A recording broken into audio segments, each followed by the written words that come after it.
What's up, team? This is Frank.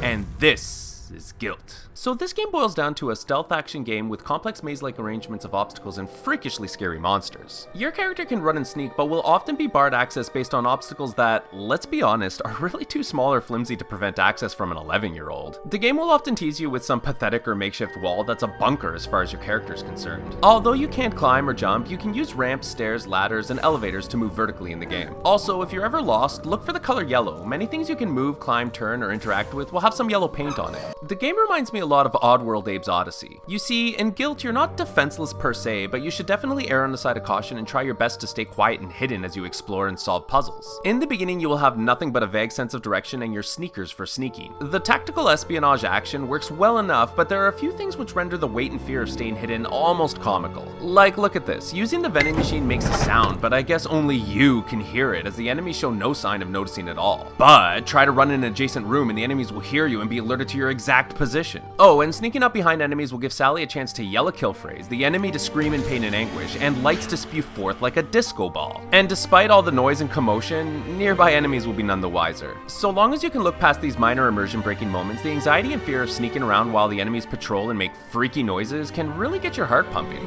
If an enemy thinks they notice you, then you'll see a white arrow appear on your HUD. A wide arrow means they're searching, but if the arrow narrows, it may turn yellow, which means they've definitely noticed something. If they catch sight of you, a ghost outline will appear where they last saw you, so it's best to GTFO and hide until they give up and go back to mindless patrols. But being caught will turn the arrows red, and the enemies will aggressively dog you until you either turn and fight, find safe haven, or die. Your character also appears to suffer from asthma, which means that you will only be able to sprint for a short distance, and you will need to find puffers to regenerate your health. Enemies can chase you through doorways, but are completely unable to crouch under obstacles or through vents or holes. It's best to have a mental map of where the nearest crouching threshold is to ensure that you have a safe space to reset the patrols and try again. The beginning of the game takes place around several town buildings, like a school, a theater, a gym, but later on, things get more and more bizarre as you notice the landscape transform and become more perilous. The main character will often narrate her thoughts and feelings as she descends into this madhouse-inspired alternate reality of her hometown, but our 11-year-old heroine remains absolutely intrepid as she desperately tries to find her cousin Emily, who's been missing for months. The voice acting in the game does a good job of bringing emotion and feeling into the story as it grapples with some serious themes of bullying and mental health. However, because the craziness of the story is slowly justified and revealed over time, I felt disconnected from my character's actions and choices early on. Like, Sally's very nonchalant about all the strange changes to the physical world, not to mention the fact that it's now littered with upside-down faced monsters, mannequins, and creepy dolls. So many mannequins.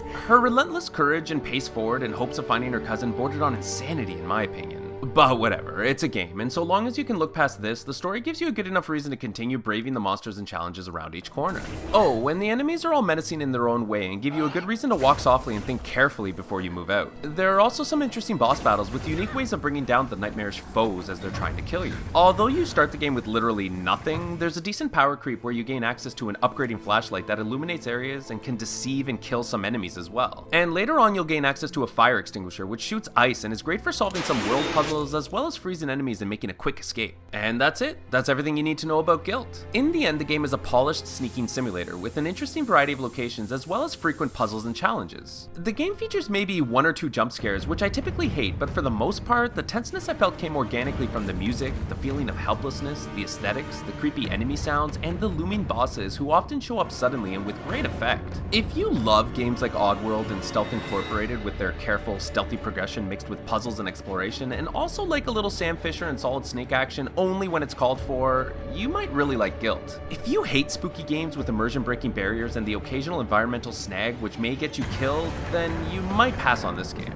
For my part, I had a decent time playing it. The mid part of the game began to feel like a drag as the maps got increasingly maze-like and forced me to walk in circles revisiting areas while I looked for some key or puzzle solution, but just as I began to wither under this game design, the story suddenly finds another gear and became more straightforward and almost transforms into an action game rather than a careful stealthy one. Also, there are a few hidden things for you to find like these paintings, birds, and stone people who need to be freed. And there are all these strange journals which reveal the thoughts and memories of this fantastical place and help to piece together parts of the story. I was able to beat the game in about 7 hours, and after beating it I was granted a back to campus mode which allows you to keep all the key items you collected the first time and have a second chance to find everything else you missed. And remember, this was a quick and dirty review of Gylt.